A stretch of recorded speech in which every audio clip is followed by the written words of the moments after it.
Welcome to Commsverse. This session is called Teams Compliance Recording, What's Out Now and What's Coming. And today the session will be presented to you by Evan Kahan. Over to you, Evan.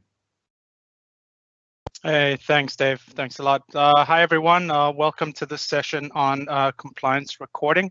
My name's Evan Kahan. I'm the product team lead for IX Cloud over at Mnemonics. And before I started, I just wanted to say thanks to all of the people that made this Commsverse show possible. A lot of familiar names on this logo panel right here, and excited to see what's been happening with the Teams community as a whole. Hope everyone's had a chance to check out the virtual hall and some of the other cool stuff that is making this conference so unique.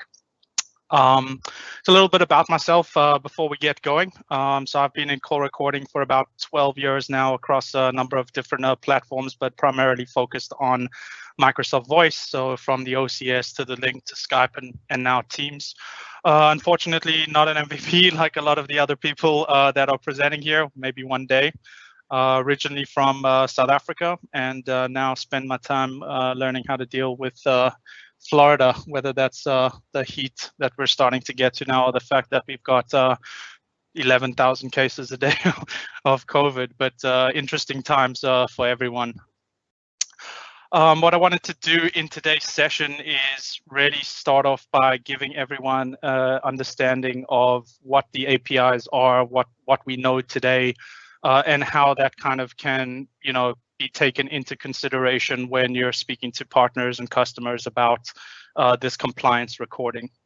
So to get started with it, the compliance recording APIs were announced last year. It's the first time that there's actually been APIs within a Microsoft Voice platform specifically for this purpose. In all the previous versions of voice platforms, it's really been a workaround in order to provide an enterprise centralized recording solution. So with the release of these APIs within Teams, it's really simplified that whole process. Was GA on May 18th. There's been a lot of movement almost on a weekly basis since then. And mainly, it's Azure-based. There is a requirement that if you are supporting these APIs, your software has to be running in Azure, can't be running in any other different infrastructure. It's policy-driven in 365. So if you're familiar with how policies work in other areas of 365, whether it's DLP or other things, this might actually be even more simple for you. And at its core, from a technology perspective, these APIs are leveraging Graph, the bot framework, and then advanced media services within that. And putting that all together is kind of how these applications are going to market. The recording APIs are meant to support pretty much every scenario that we see within Teams. So, all Teams certified endpoints, obviously all the Windows desktops, the mobile clients, Mac clients, and it doesn't matter whether you're using calling plans or you're using direct routing with media bypass on or off, with local media optimization or not, you will be able to do this. And Microsoft handles all of that with the bot framework in the back end. Moving on to one of the main things that always comes up in conversations about the APIs are the notifications. What's happening for compliance, and because these are compliance APIs, notifications are required across all calls. So if it's a Teams client to Teams client call, you'll see a recording banner similar to what you see when you enable on-demand meeting recording. And if it's a PSTN call, or either side of that call is a user who does not have a Teams client, they will hear an audio announcement both on an inbound call and an outbound call. So with that being said, and with talking about compliance recording and what that means, we want to kind of just take a step back and understand the difference between the compliance recording space and the convenience recording space. And that's because convenience recording is something that most of you might know already. Microsoft offers. It's something where you can record a call on demand. You can save it in your stream profile and off you go. And so that is kind of something that we leverage as convenience recording. And when it comes to compliance recording, we take a lot of extra steps, extra feature sets into account when we want to call something a compliance recording solution as opposed to just a standard call recording solution. And some of the things that come to mind when you're having these discussions are typically around data protection, encryption, digital fingerprinting or watermarking, recording rules, identity management, secure roles-based access. These are the kinds of things that when you're looking at convenience recording, they don't really get addressed. And so these are things that typically stand out as the top line feature set that we deal with when it comes to compliance. Other things regarding that are the compliance gets split out into a different kinds of rules and processes. So we address compliance from, or look at compliance from, a government, industry, and corporate level. And depending on where you fit there, you might have some compliance requirements and regulation that you need to adhere to. So in some cases, it might not be a legal requirement, it might be an internal corporate requirement, but obviously, especially people listening in from the EU areas where you have GDPR and MiFID II, some of the more strict compliance requirements, these recording APIs are built out with those in mind. So this first version of the compliance recording APIs is really addressing the strictest and strongest compliance regulations, and not so much addressing recording requirements for, let's say, non-compliant situations like, he said, she said, or, basic call center agent training or things like that. Those would typically fall more under convenience recording rather than compliance. So definitely want to point out that Microsoft's going after the hardcore compliance customers, especially with this first release. As opposed to, just stepping on convenience again. These are some of the things that, you might look at for convenience. You don't mind if the recorder is working or not working, if it had a bad day, all of these kinds of things where you're not going to lose money, you're not going to be sued, you're not going to be in a bad position if something was not 100% right. And so that kind of all fits under convenience and not what we're trying to address from the compliance point of view with these APIs. Now, the APIs themselves are policy driven, like I said, and they are handled in the back end of 365 by creating recording policies, which work in conjunction with recording applications and application instances in order to make this all work together. So these policies are designed around the bot framework. And the bots associated with the user's recording policies are invited into calls in mainly the three modalities that you see on the screen: audio, video, and video-based screen sharing. Chat and others, I think, will shortly follow. Now, if we wanted to take a look just under the hood at technically what this means to create a policy within the organization, it's something that right now is PowerShell driven. And if you take a look, it's quite simple. Here's the command to create a compliance recording policy. You're specifying your tenant, a description, and identity name. And beneath it is what you get after you've created a policy, right? Every tenant has a global deactivated policy. And then the policy that you see underneath is just a test one that I created here. And essentially, it's just a holding place for the recording applications themselves. So the policy ties again to the application, which then goes out and works with the recording partners' applications as well. Now, the recording applications, as I mentioned, create that association between the application instance of a recording app and the compliance recording policy. And there are limited options that you can actually configure when it comes to the recording applications. So right now, most of what happens with bot-based recording and these compliance APIs is done in the back end behind the scenes by Microsoft's infrastructure. But the things that we can control are very much compliance, tilted, as I mentioned. And these are specifically for the requirements about breaking calls when certain things are not working. So some of you might have heard about this before, or come across a requirement from a customer where they are looking to record every call, so much so that if the bot framework, the Azure region, or anything to do with getting a bot into a call for recording is broken, the call must not go through. And so these are enabled by default. So the fact that the bot has to be around and involved in the call, in the meeting, before, during, as you can see, these are the things that can be controlled. So maybe if you're not super critical on the compliance recording, one of the few things that you can turn off is pretty much that the bot is required in calls where the bot might not be around. So, again, for whatever those reasons. By default, the bot will be around. It will be involved in every single call. It is hidden from the call, so you don't actually see that there is a bot within the call that you're having. But I would point out that if you are troubleshooting these calls, just remember that if a customer is using these compliance APIs, you're not troubleshooting a peer-to-peer call anymore. You're actually going to be troubleshooting a conference call, even though it might not seem so from screenshots that you get or anything like that. Now, from a PowerShell perspective, it's also just a couple commands in order to get these things going. You can see up top there, the first thing that we do with these APIs is we create an online application instance.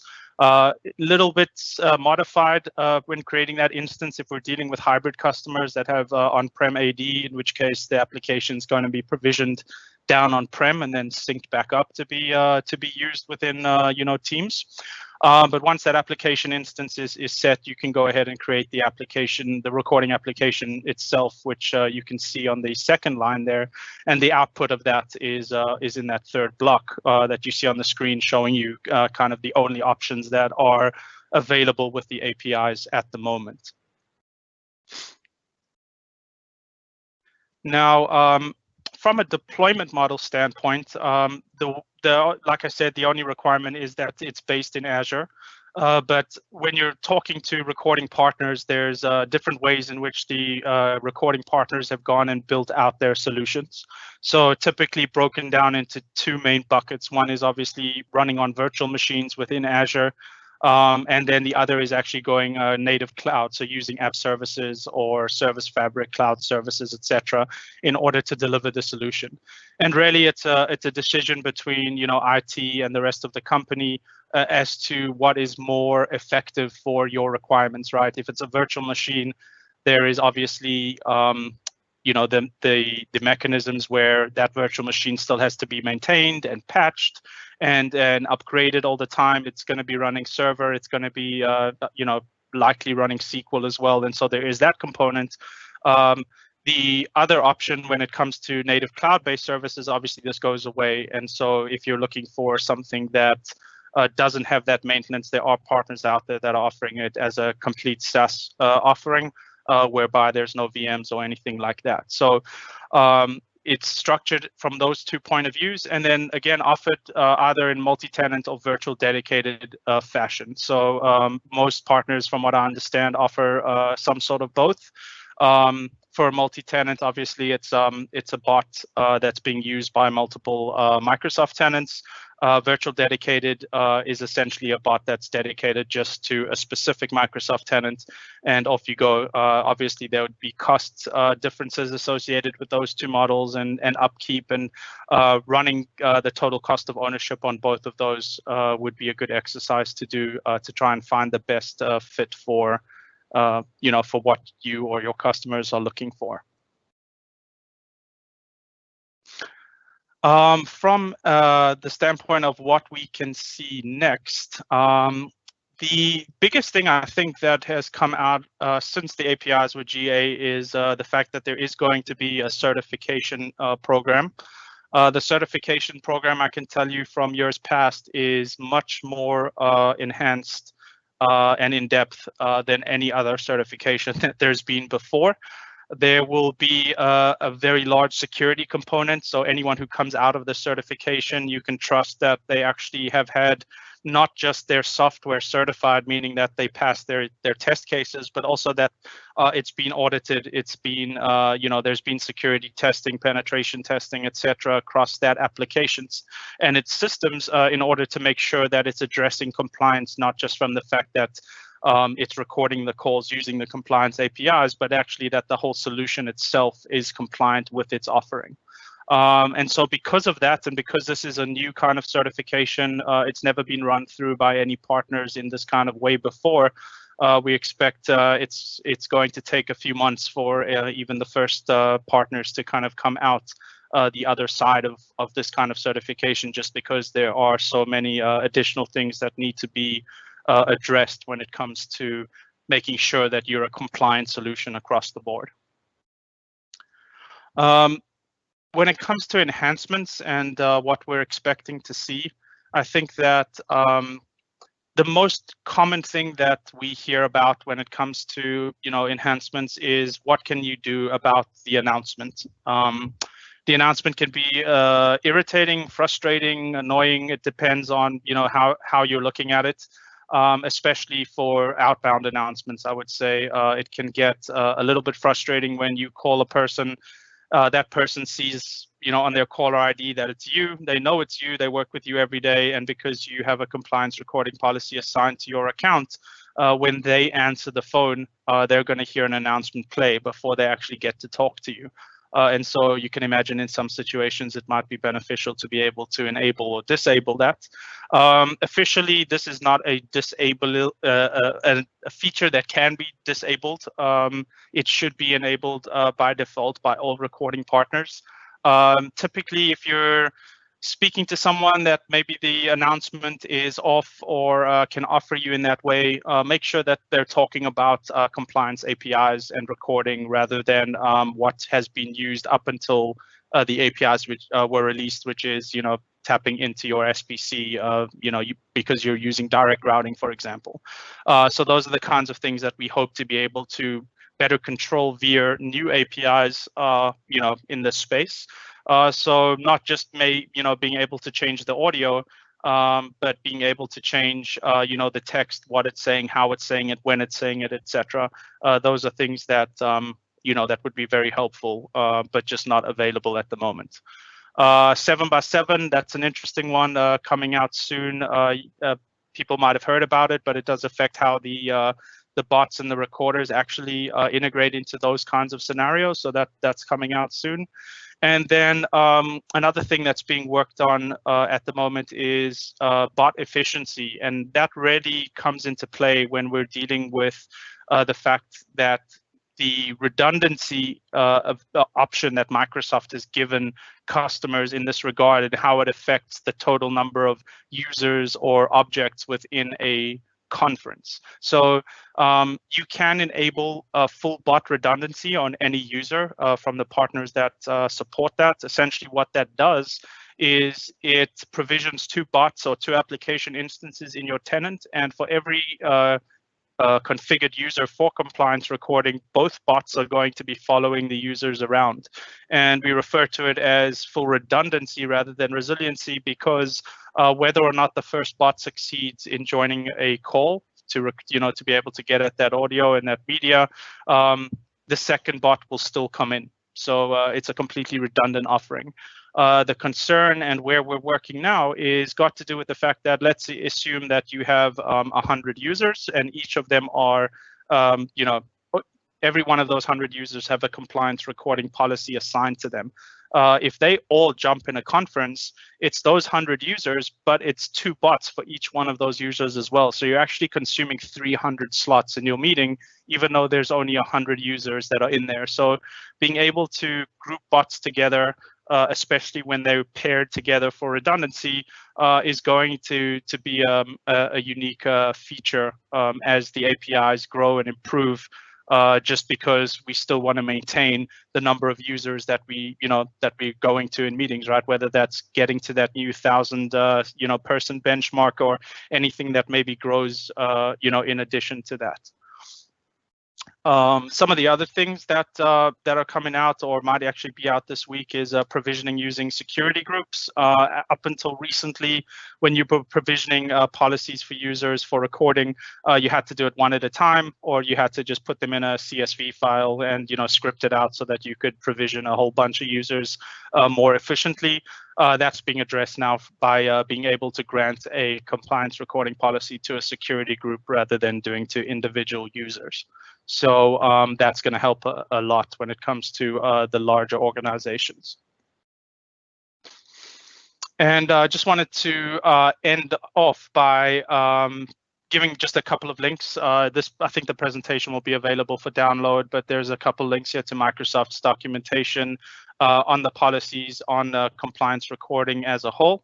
So feel free to grab the deck or go take a look at these links. And I believe that after this session, we will have a breakout. So if anyone would like to go in depth into anything regarding compliance recording, as technical as you would like, by all means, come on over to the breakout session, and we'll be happy to kind of go as deep as anyone needs to kind of get you on track with what this recording is and what it's going to be able to offer into the market.